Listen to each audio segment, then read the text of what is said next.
नमस्कार, मैं ज्योति श्रीवास्तव। आप देख रहे हैं सी न्यूज़ भारत। वक्त हो चुका है बुलेटिन का। इस बुलेटिन में बात होगी हरदोई की, जहां शिक्षा विभाग की लापरवाही के चलते प्राथमिक विद्यालय बड़ेरा भी कायाकल्प के तहत होने वाले कार्यों से कोसों दूर है। आगे चर्चा करेंगे बदायूं की, जहां बिसौली कोतवाली नगर की नई बस्ती में हुआ दर्दनाक हादसा। आग ने 3 की जिंदगी निगली और 3 हुए गंभीर रूप से घायल। साथ ही बात होगी साहिबगंज की, जहां राधानगर पुलिस ने लॉटरी किंग को किया गिरफ्तार। इन तमाम खबरों पर विस्तार से करेंगे चर्चा। खबर हरदोई के बेनीगंज से, जहां सरकार शिक्षा स्तर को सुधारने के लिए तमाम प्रकार की योजनाएं चला रही है ताकि शिक्षा स्तर को सुधारा जा सके और बच्चे शिक्षित होकर भविष्य को उज्जवल बना सकें। विकासखंड खोतावा क्षेत्र के बड़ेरा गांव में बड़े प्राथमिक विद्यालय में कायाकल्प के तहत होने वाले कार्य, टाइलीकरण, इंटरलॉकिंग सहित अन्य कार्य अभी तक न होना सरकार की मंशा पर साफ तौर पर पानी फेर रहा है। बता दें कि प्राथमिक विद्यालय बड़ेरा, कुछ ग्रामीणों का कहना है कि यहाँ विद्यालय में शौचालय संचालित न होने के चलते बच्चों को कक्ष छोड़कर घरों में शौच के लिए आना पड़ता है। विद्यालय के अध्यापक बच्चों को विद्यालय परिसर में कक्षों में न बैठाकर स्कूल परिसर के बाहर बाग में बैठाकर पढ़ाते हैं, जिससे बच्चों का मन एकाग्र न होकर इधर उधर भटकता रहता है। वहीं विद्यालय में अभी तक टाइलीकरण, इंटरलॉकिंग भी नहीं कराया गया है। न ही विद्यालय परिसर में बच्चों के खेलने के लिए खेल का मैदान है, जिसके चलते बच्चों को मूलभूत सुविधाएं नहीं मिल पा रही हैं। विद्यालय के इंचार्ज नीतीश कुमार ने बताया कि विद्यालय में कक्षों, शौचालयों, मूत्रालय और टाइलीकरण, विद्यालय परिसर में इंटरलॉकिंग और रसोई घर की मरम्मत करवाने योग्य है, जो कार्य अभी तक नहीं हुआ है। विद्यालय परिसर में खेल मैदान भी नहीं है। ऐसी ही कई और भी समस्याएं इस विद्यालय में हैं जो पूरी नहीं की जा रही हैं। इंचार्ज का कहना है कि अधिक गर्मी की वजह से विद्यालय प्रांगण से बच्चों को बाग में बैठाया जाता है ताकि गर्मी से थोड़ी राहत मिल सके। हरदोई से सी न्यूज़ संवाददाता शिवांशु की रिपोर्ट। खबर औरैया से है, जहां पर पुलिस अधीक्षक कानपुर जोन आलोक सिंह और जिलाधिकारी नेहा प्रकाश और पुलिस अधीक्षक औरैया चारों निगम के द्वारा जनपद में कानून व्यवस्था को सुदृढ़ बनाए रखने के लिए कांवड़ यात्रा, श्रावण मास और आगामी त्योहारों के दृष्टिगत भारी पुलिस बल के साथ थाना कोतवाली औरैया क्षेत्र में पड़ने वाले मुख्य चौराहों, बाजार और भीड़ भाड़ वाले स्थानों पर पैदल गश्त करते हुए लोगों से संवाद कर उनकी समस्याओं को सुना गया और शासन के मंशा के अनुरूप भीड़ भाड़ वाले क्षेत्र, चौराहों पर लगे सीसीटीवी कैमरों को हटाकर नए सीसीटीवी कैमरे लगाने के लिए चिन्हित किया गया और कुछ नए कैमरे लगाए गए। साथ ही सुरक्षा का एहसास दिलाया गया। साथ ही कैंप कार्यालय औरैया में गोष्ठी कर सनसनीखेज आपराधिक महिला संबंधित घटनाओं के संबंध में त्वरित निस्तारण करने और कानून व्यवस्था आगामी त्योहारों को सकुशल संपन्न कराए जाने के संबंध में संबंधित को आवश्यक दिशा निर्देश दिए गए। इस दौरान अपर पुलिस अधीक्षक औरैया, समस्त क्षेत्राधिकारी और थाना प्रभारी कोतवाली औरैया सहित अन्य अधिकारी कर्मचारीगण उपस्थित रहे।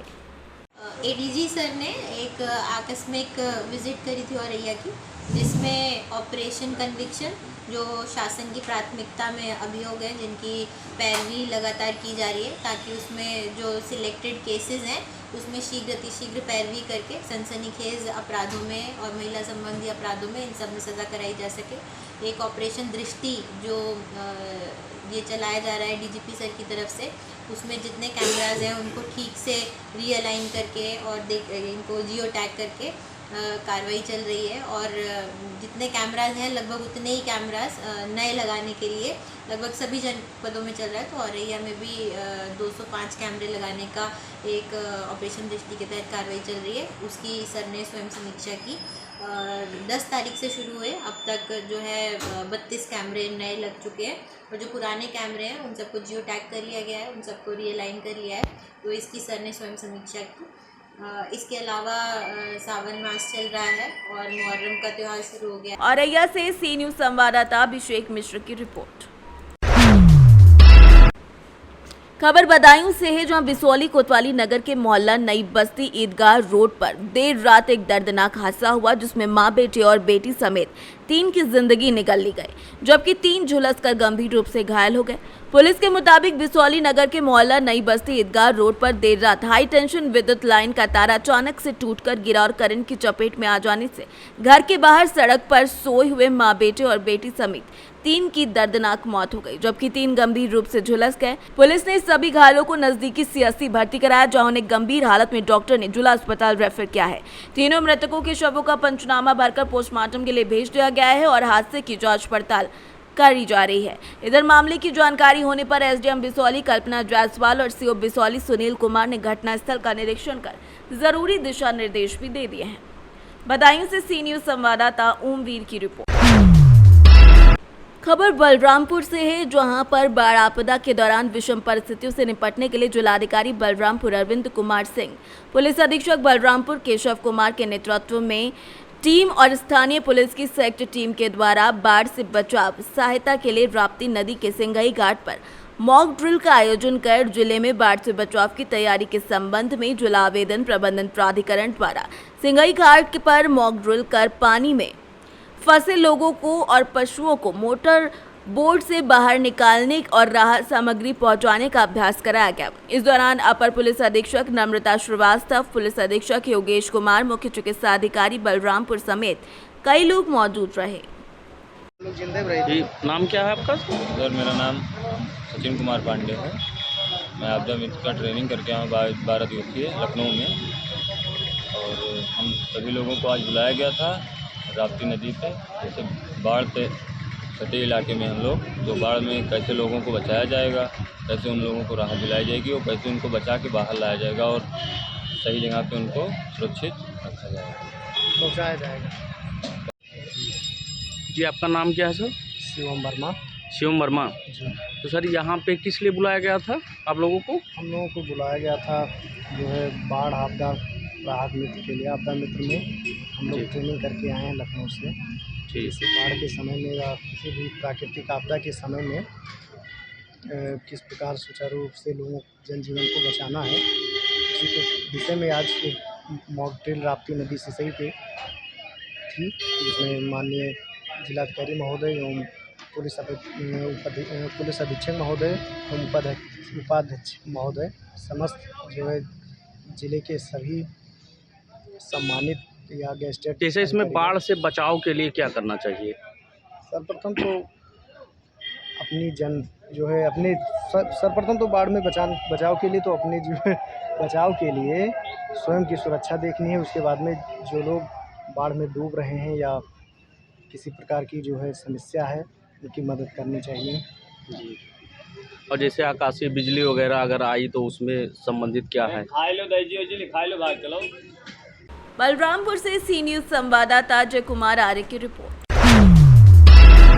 खबर साहिबगंज से, जहां साहिबगंज जिले के राधानगर थाने की पुलिस ने लॉटरी किंग के नाम से प्रसिद्ध मुजम्मिल शेख को बुधवार शाम गिरफ्तार कर लिया। साथ ही पुलिस ने पूछताछ के बाद आरोपी मुजम्मिल शेख के निशानदेह पर उसके सहयोगी अस्माउल शेख के घर से करीब 3 करोड़ 50 लाख रुपए की अवैध लॉटरी का टिकट बरामद किया, जिसकी जानकारी राजमहल एसडीपीओ प्रदीप उराव ने प्रेस कॉन्फ्रेंस कर दी। पुलिस को लंबे समय से आरोपी की तलाश थी। गुप्त सूचना के आधार पर थाना प्रभारी राकेश कुमार के नेतृत्व में पुलिस टीम ने उसे बड़हरवा से पकड़ा। कुछ दिन पहले राधानगर की पुलिस ने उसके बड़हरवा स्थित घर पर इश्तेहार चिपकाया था। आरोपी के कोलकाता या बांग्लादेश में छिपे होने की सूचना मिल रही थी। पुलिस को गुप्त सूचना मिली, जिसके आधार पर उसने कार्यवाही करके इसको गिरफ्तार कर लिया है। 19/7/23 को थाना प्रभारी राधानगर राकेश कुमार को गुप्त सूचना मिली कि राधानगर थाना कांड संख्या के 19/22 के फिरारी अभियुक्त मुजम्मिल शेख पिता सूरत अली जो बरहरवा का रहने वाला है और उसका गिरफ्तारी वारंट इशू हुआ था माननीय न्यायालय से। उसी वारंट के आलोक में थाना प्रभारी को सूचना प्राप्त हुई कि वो अपने घर में रह रहा है और बरहरवा पुलिस के सहयोग से और थाना प्रभारी खुद और इनके सशस्त्र बल और पदाधिकारी के सहयोग से उनके घर में तलाशी लिया गया। तलाशी के क्रम में वहाँ पर कुछ सामानें बरामद हुई है जो लिस्ट में निम्न प्रकार है और उनको विधिवत रूप से गिरफ्तारी की गई है और गिरफ्तारी कर माननीय न्यायिक हिरासत में भेजा जा रहा है। इनका आपराधिक इतिहास देखा गया तो टोटल मुजम्मिल शेख के विरुद्ध 5 कांड रजिस्टर्ड। साहिबगंज से सी न्यूज संवाददाता गोवर्धन साहा की रिपोर्ट। फिलहाल के लिए इस बुलेटिन में बस इतना ही। देश दुनिया की तमाम खबरों को जानने के लिए आप देखते रहिए सी न्यूज़ भारत।